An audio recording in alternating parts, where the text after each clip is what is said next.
Hello, my miraculous friend, and welcome to another episode of the Magnify Your Miracles podcast. This is Reverend Frances Faden. I'm so grateful we get to spend this time together today. We're going to be talking about a topic that I hope is really inspiring for you, and maybe it'll bring some new energy and inspiration into your current prayer practice. And if you don't have a prayer practice, maybe this will inspire you to start one. That's my hope for you today. But before we get into all of that, let's take a few deep breaths together, get ourselves grounded and centered and really ready to receive this inspiration. So please, as always, if you're driving, keep your eyes on the road, but you can still bring your awareness to your breath. And if you can close your eyes, go ahead and do that. Breathing in the energy of expansion, breathing out whatever you no longer need, releasing any tension, breathing in the energy of spaciousness. And whatever it is that you would most love to hear today, just imagine that you've already heard it and you feel so filled with love and gratitude and inspiration. Knowing that that's exactly what's going to be happening, let's take that one more deep breath in gratitude and we can begin. All right, my miraculous friend. I'm so glad that this is the topic we're talking about today, the energy of prayer. Now, you might be thinking, well, I know about prayer. Or you might be thinking, I don't know what she's talking about. Either way, whether you've been praying for years or you're just thinking about it, a lot of times when people email me or they write to me, they don't understand the energy of prayer. And they're like, am I doing it right? Am I not doing it right? So I want to answer some of these things for you. And I also want to help you understand this idea of prayer as a form of self-care, which nobody's really talking about it that way. And I was inspired to talk about it this way. One of my teachers who I follow posted something months and months ago, might even have been like, I don't know, 6 months ago, where she just said prayer is self-care. And I've been meditating on that ever since, like prayer is self-care. How is that true? What does that mean? How can I apply that? And so I'm going to be sharing with you some of the things that I have learned about prayer being a form of self-care and how you can apply that. So first, let's take a look at the energy of prayer. And for me, my definition is prayer is any time that you are reaching out to the divine, whether that is reaching within you or reaching out to God or whatever it is for you. It's starting to bypass our ego and connect with that part of ourselves that is eternal. Most of the times we do it mentally. A lot of times we'll do it just quietly in our own minds. Sometimes people do it out loud and they will verbalize their prayers. You know what my favorite is? I like to write down my prayers. That's my favorite type of journaling, is just conversations with the divine. I'll just be like, dear God, here's what's on my mind. And I'll just start to share that way. I like it because it's very concrete and it gets things out of my head and onto the paper. And I feel like I've released them. But prayer comes in many, many forms. It can be the spontaneous words from your own heart, a conversation like we're having. It could just be you're just, talking to the divine that way. It could be simple prayer, like a gratitude prayer where you say, thank you, blessing your food. You say, thank you for the day. Thank you for my food. Thank you for this opportunity, whatever it might be. Simple prayers like that. They can be ancient prayers that maybe you come from a long tradition of people praying a certain prayer. It can be an ancient prayer. It can be a new prayer. It can be a mantra. Speaking of ancient prayers, it can be a mantra, one thing that you repeat over and over again. Or in the case of the Rosary, it can be something that you are praying and then, there's a set of prayers that you will pray over and over again. Either way, there's no right or wrong way to do that. So sometimes people say, oh, am I doing it right? Am I doing it wrong? First of all, just let go of the idea of it being wrong. Anytime you're reaching out to the divine, you can never be wrong. And Mother Mary says, think of it as like picking up the phone and calling your mom or your best friend or somebody that you love. You're not going to critique yourself and say, am I calling my best friend correctly? You're just going to call your friend and you're going to share from your heart. And I really, really believe that that is a beautiful way to practice prayer and any spiritual practices, is we just do it really from our heart sometimes spontaneously, sometimes it's a set prayer. There's no wrong way. But then the question comes in, how is this self-care? Now, if you think about those words, self-care, what pops into your mind? First thing that pops into your mind when you think self-care. Well, you might be thinking about physical things. You might be thinking about you get up, you brush your teeth, you take a shower, you take care of your body. Maybe you take vitamins, maybe you do some yoga, some exercise. Those are all beautiful forms of self-care. Taking care of the body temple is very important. Maybe you go another step and you take care of yourself mentally and emotionally as well. You read something positive, maybe you say some affirmations, or if you're having a hard time, maybe you reach out to somebody, you get to talk something through, or maybe you're seeing a therapist, whatever it might be. Those are all forms of self-care. But then we think about spiritual self-care, and what do you think about? Does anything come to mind? Now, maybe you think meditation, maybe you think prayer, maybe you do, maybe you don't. I don't know. But a lot of times I find this piece, spiritual self-care, is missing for a lot of people. And I'll hear often like, oh, I tried meditating and I can't do it. Now, I'm not going to talk about meditation because that's not the point here, but I am going to talk about prayer because prayer sets the stage and it is a powerful form of self-care. And I'm going to tell you my experience as a miracle mentor, as an intuitive energy reader, somebody who is can read people's energy, and somebody who's been working in this field for over 30 years now. I started, in my early 20s doing this work, and I have worked with thousands of people at this point. And I can tell you from working with people's energies, first of all, it's fascinating because everybody's different, and people change all the time, and I never know what to expect. But your prayers, how is it self-care? Because those prayers are in your energy field. And not just your energy field, but the energy field of your lineage. Now, please know when I'm saying prayers, it's a little bit more of a, I guess, Western idea, Western word. But whatever lineage you come from, if you had ancestors that did puja ceremonies like they do in India, or if you had, ancestors that were Buddhist and used to chant the Lotus Sutra, or maybe if you have, Catholic ancestors that used to do the Rosary, or the Jesus prayer, there's no right or wrong. Whatever lineage you come from, all those prayers are in your energy field, and they're blessing you right now, whether you know it or not. So this is one of the reasons why it's so good to thank the ancestors and to honor them, because their prayers are now in your energy field. It's part of your spiritual inheritance.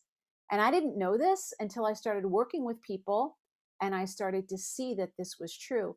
And it's actually a story I can share with you from my own life. We have a lot of religious people in my lineage for sure.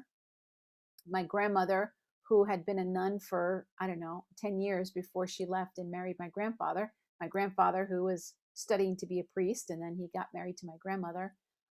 Their daughter, my aunt, became a nun, and she became a Franciscan nun. And she used to pray a rosary for me every day. Now, this is back when I was like a teenager, and I was like, rosary schmosery, like who cares about any of this religious stuff? I want to go play my guitar, be a rock star. I didn't care about any of that stuff. But as I got older, and my aunt, she passed probably 10 years ago, 10 or 12 years ago. And she had told me, I pray a rosary for you every day. And I know that that rosary that she prayed for me brought me the grace of Mother Mary coming to me in 2012 the way that she did, the visitation that I experienced with Mother Mary. I know that my aunt's prayers connected me to Mother Mary. Now, I'm not saying I wasn't already connected, maybe past lives or whatever. There are a lot of people in my family that pray the rosary on both sides of my family. But the fact that she, as a nun, every day she prayed and she offered up that rosary for me, I know that that has blessed me. I know that that has protected me. I know that it has brought me opportunities that I wouldn't have known about, but those prayers are in my energy field. So if that can happen when someone else prays for you, imagine what it's like when you're actually doing the prayers and what happens in your own energy field. It strengthens you. Those vibrations are in there. And you'll notice this when somebody starts to pick up a prayer practice, whatever it might be. Maybe they're in science of mind, they're doing like church or religious science, and they're doing their prayer statements out loud. I think they call them prayer treatments. You notice that they start to look different. They start to stand a little bit different. Like, what's different? It's because those vibrations are in their energy field. They're starting to get stronger. They're starting to speak words of truth, vibrational, what I think Paramahansa Yogananda used to call them vibration bombs. Like these prayers are like vibration bombs. These demands are like, boom. They can shake up old karma. They can shake up old patterns. You have that power in your voice to be able to do something along those lines. So that's part of how it is a path of self-care. But I'm going to share one more story with you. And this story, again, from my own experience, when I'm working with clients, whenever I'm reading their energy, the first thing I do, I put my hands on their ankles and I look to see kind of what's showing up in their energy. What does their energy field want me to know? That's what I'm really looking to see. And often I will hear something or I'll see something, or sometimes Mother Mary will, show up and she's holding a rosary or something like that. And I'll ask them, I'll say, is there something about the rosary kind of going on? And I just started doing the rosary. Or like a client I was working with a couple of weeks ago, as soon as I looked at her energy, I looked at her the first time and Archangel Michael, boom, just came in really, really big. And I was like, whoa, Michael's energy is here to be with you. And she said, oh, yes, I have a devotion to the Archangel Michael chaplet. I used to do it all the time. And I'm like, yep, she's anchored in her connection with Archangel Michael through that chaplet practice, through that devotion. So this is one of my favorite stories. I'm going to share this with you just to really show you that prayer strengthens your energy field, and it really helps with whatever it is. If you want to magnify your miracles, start whatever prayer practice really speaks to you. So I have a client of mine who she and I worked together for a long time, back when I was doing my work a little bit differently than I do it now. But we worked together for on and off for probably about 8 years or so. And so I knew her pretty well. She used to come see me like once a month or something like that. And I knew her really well. And then we lost touch, and she was doing other things, doing other work, and I didn't know what she was doing. And she reached out to me about a year or so ago and wanted to do a session with me. Now, I don't really do single sessions all that much anymore unless people have worked with me. Sometimes I will, depending upon the circumstances.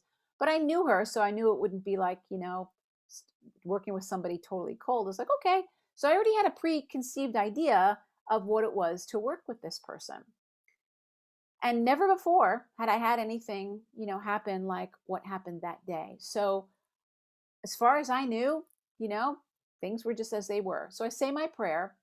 I put my hands where she would be, because I always act as if someone's laying on a massage table. When I do my work with people, I put my hands on their ankles where their ankles would be if they were laying on a massage table, because that's how I started way back when. And I tuned in their energy field.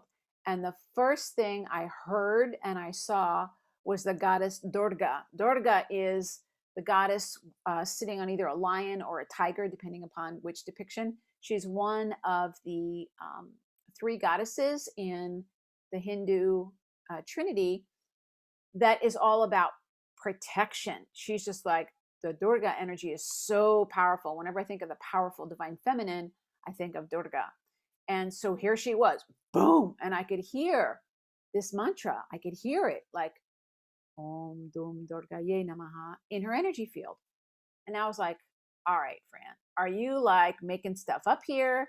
Because I love mantras and I have been working with mantras, and I was feeling really drawn to Durga. I might have even been doing a practice at that time. And I was like, is this my energy? Is this her energy? So I asked her, and I said, well, I have to tell you that as soon as I tuned into your energy field, I see the goddess Durga. Do you know who that is? Now I asked her, do you know who that is? Because I didn't think she knew who it was. I didn't think she had anything to do with mantras or any of that stuff. And she says, oh yeah, I've been praying to her and I've been doing the Durga mantra for the last several months. And I was like, Whoa. I had no idea. I had no idea. I said, well, good news.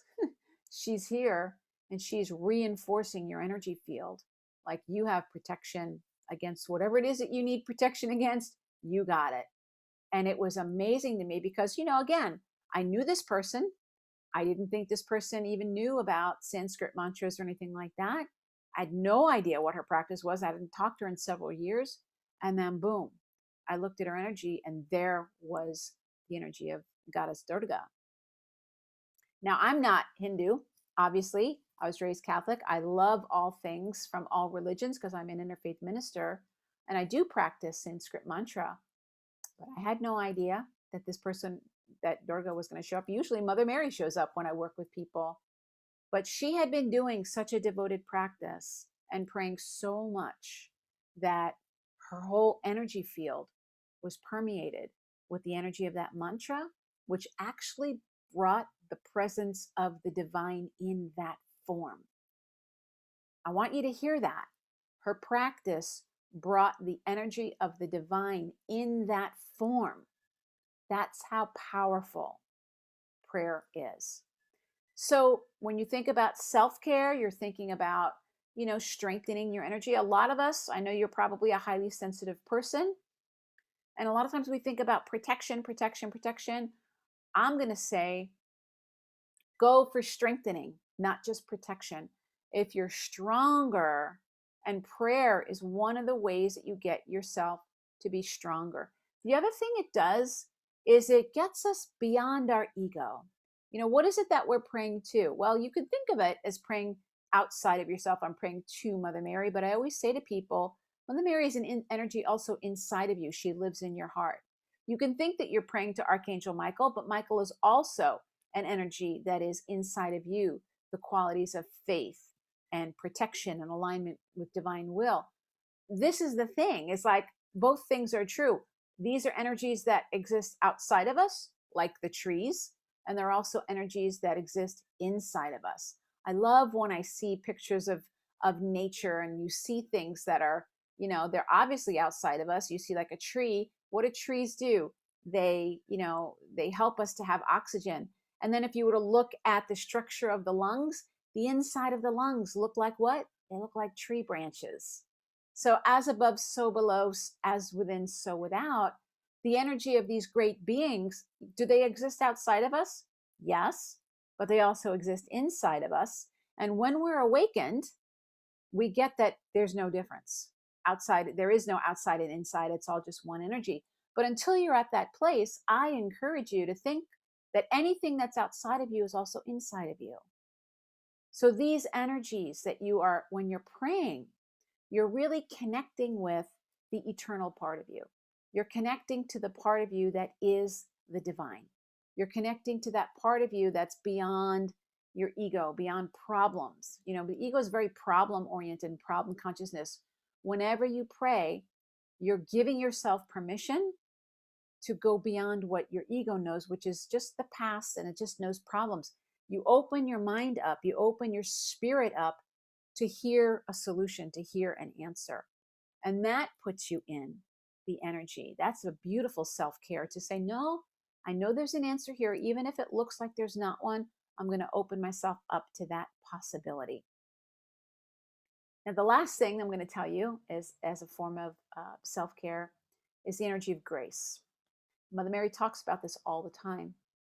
So we live in the world, we live in the natural world, and there are certain laws here that we have to respect.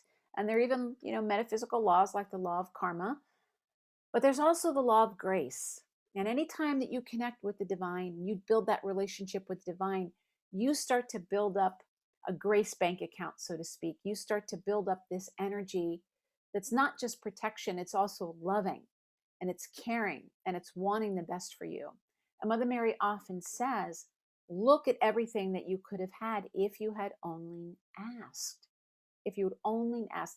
I was just reading about an apparition today. And in this apparition, it was happening. I think it was happening in, maybe it was happening in Rwanda. I forget, but it was happening somewhere where there was like a drought, or it was really dry. It was a desert. And Mother Mary came and she said, why haven't you asked for rain? Why haven't you prayed for rain? And I think she said, asked me specifically. And they were like, oh, we hadn't thought of that. Oh, we hadn't thought of that. And then immediately these clouds formed and this rain came and it soaked the parched land. And Mother Mary wants us to ask. Now, you might think, should I really be asking that much? The answer is yes. Mother Mary, her guidance is to be asking all the time. Now, that doesn't mean that we ask and we do nothing. We don't take inspired action, but we're meant to be asking. It puts you in the flow of grace. I want you to write that down. Prayer puts you in the flow of grace. And that flow of grace, guess what that is? That's the way to magnify your miracles. You're in that flow. You're in that flow of grace. So, my friends, I'm hoping that you are feeling inspired. You can always, always pray in a way that feels good to you. I encourage you to do a little bit of prayer exploration. So look at, if you were raised in a tradition, look to your tradition and see, is there anything in my tradition that is speaking to me these days? Is there anything that jumps out at me? For me, I'm exploring the Archangel Michael Chaplet, which is all about connecting with the 9 choirs of angels. And I'm changing the prayers to make them work for me. Maybe you come from a beautiful Jewish tradition. I love the prayers in Judaism. And maybe the book of Psalms is really speaking to you. And maybe you can change those and make those feel like they're your prayers. Or maybe you just do the prayers the way that they are. Maybe you come from a Hindu tradition and you want to look at some of the morning prayers and some of the other things that are recited. They're beautiful sutras, beautiful things every day that you can pray over your food and infuse the food with beautiful energy. Whatever, you're Buddhist, the Lotus Sutra, whatever you were born into, look to see, are there any diamonds here that I may have missed as I've been growing and changing? And then if not, that's perfectly fine. Start with where you are. And I recommend spontaneous prayer of the heart, where you just connect with the divine in any way that speaks to you, whether that's to Mother Mary, a specific being like Mother Mary, Archangel Michael, Paramahansa Yogananda, the Buddha, whoever, your favorite saint. You can connect with the great divine mother. That's not about any specific names. You can connect with Mother Nature. You can connect with Father Sky, Father Sun. There's no wrong way. It needs to be true for you, though. That's the most important thing. It needs to really resonate with you. And then just from your heart, share what's going on. You need help? Ask for help. You need something else? Ask for that. Ask to be shown. Ask to be able to see. Ask to expand your awareness. Because the miracle's already here. We say this at the end of every podcast episode. The first step is remembering, oh, my miracle's already here. Well, then the next step is to pray and ask that your awareness be expanded so that you can see it. Where is it? Where is it? Where's that miracle? It's here already. I need to just become aware of that. So I would love to hear about your adventures with praying. You can do it, same prayer every day. You can have a different ongoing conversation. I like having a prayer journal. You can do a 40-day prayer practice. There's no wrong way to do this. But I will say, have fun with it. Have fun. Check out novenas. Check out 40-day prayer practices. Do them for 9 days. Do them for 18 days. Do whatever feels right for you. Do it with the cycle of the new moon and the full moon. There's no wrong way. But do it because it is a way to take care of yourself and to show yourself that your spirit matters to you. Your spirit matters. Just like you brush your teeth every day, say a prayer of gratitude. Say any kind of a prayer that has meaning for you. And then watch what happens. Notice how your energy starts to shift. Notice if people start to say to you, hey, what happened? You seem a little different. You seem a little bit more joyful. You seem a little bit more relaxed. Those are the clues that your prayer practice of self-care is working when you get that evidence. It's going to make your energy strong and you're going to start to feel differently. So, my friend, that's my sharing with you for today. I hope this was inspiring for you. If it was, please, I would so appreciate it if you could leave me a review. That would help me out so much. You can also leave me a comment wherever you're listening or watching this. And I would really love it if you could tell your friends about it and invite them to subscribe. That would really help me the most. So, prayers and blessings to you, my friend. And remember, the key to magnifying your miracles is to know that your miracle is already here. God bless you. Bye bye.